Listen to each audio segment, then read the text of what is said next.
11 point ہیں اس ایجنڈے کے، لیکن وہ شوکت نواز میر کے کہ وہ بعد میں آہستہ آہستہ ہوتے رہے ہیں، جس میں حق ملکیت بھی ہے، حق حکمرانی بھی ہے، اور دیگر جو چیزیں ہیں وہ بھی ساتھ ساتھ شامل ہیں۔ اور امید ہے کہ کشمیری اب اس معاملے میں کسی کی اس بہکاوے میں نہیں آئیں گے اور اپنے حق کے لیے وہ ہمیشہ کھڑے رہیں گے۔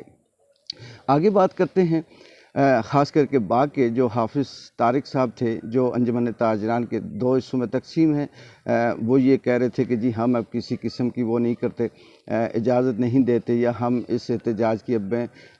حمایت نہیں کرتے۔ ان کا میں لاسٹ انٹرویو سن رہا تھا کسی بندے کے ساتھ، تو مجھے بڑی حیرت ہوئی، بالکل وہی والی بات جب انہوں نے دیکھا کہ لوگ لاکھوں کی تعداد میں تمام انٹری پوائنٹ میں پہنچ چکے ہیں، کامیاب ہو چکے ہیں، باتیں چل رہی ہیں، تو حافظ طارق صاحب کہتے ہیں میں پہلے بھی حمایت میں تھا، میں اب بھی حمایت میں ہوں، میں نے یہ کیا، میں نے وہ کیا۔ اصل بات یہ نہیں تھی، اصل بات یہ تھی کہ اس کا وقت صحیح نہیں تھا، اس کا طریقہ صحیح نہیں تھا، اس کا انداز صحیح نہیں تھا۔ لوگ جتھوں کے جتھے آ رہے تھے، زبردستی دکانوں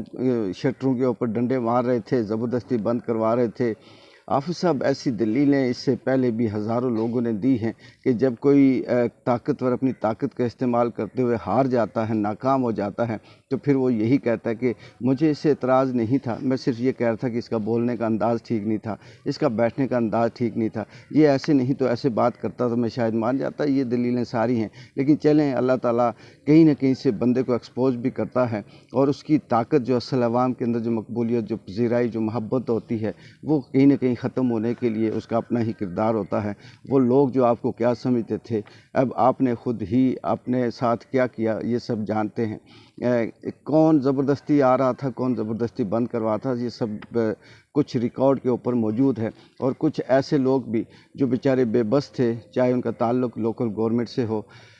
وہ بھی یہ کہہ رہے تھے جی کہ ہم چاہے سی ڈی سی دوسرے تیسرے باقی بھی جو ہیں انتظامیہ سے کہ ہم ایسا نہیں کریں گے، ہم یہ نہیں کریں گے، عوام بھوکی ہے، مزدور ہیں، فلانے ہیں۔ اس ملک کے اندر کس کو حق مل رہا ہے؟ عوام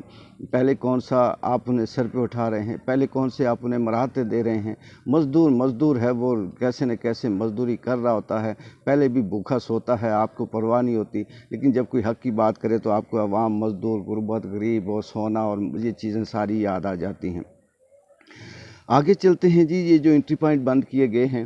اصل میں انٹری پوائنٹ بند کرنے کا مقصد یہ نہیں ہے کہ پاکستان سے رابطے کو منقطع کر دیا جائے، یا وہ پاکستان کی میڈیا یا یہاں پر جو سہولت کار ہیں وہ اس کو غلط رنگ دیتے ہیں۔ اصل اس کا جو سب سے بڑا پوائنٹ تھا وہ یہ تھا کہ آزاد کشمیر کے وہ حکمران، وہ چمچے، وہ سہولت کار جو جب دیکھیں گے کہ حالات خراب ہو گئے تو یہاں سے نکلنے کی کوشش کریں گے، تمام انٹری پوائنٹ بند کر کے ان کو روکا گیا، اور یہ بتایا گیا کہ اب کوئی بھی یہاں سے باہر نہیں جا سکتا، ایک بات۔ اور دوسرا نقطہ اس کا یہ تھا کہ وہ لوگ جو پاکستان کے اندر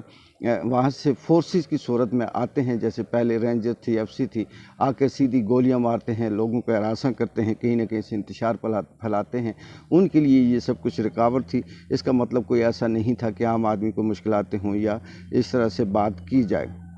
یہ بھی دیکھنے کو ملا ہے کہ رات کو بہت سی ایسی پولیس کی گاڑیاں تھیں جو مظفر آباد کی طرف گئی ہیں، تو دیکھتے ہیں کہ اس معاملے میں مظفر آباد پہنچ کر کیا مقصد ہے ان کا، اور امید یہ ہے کہ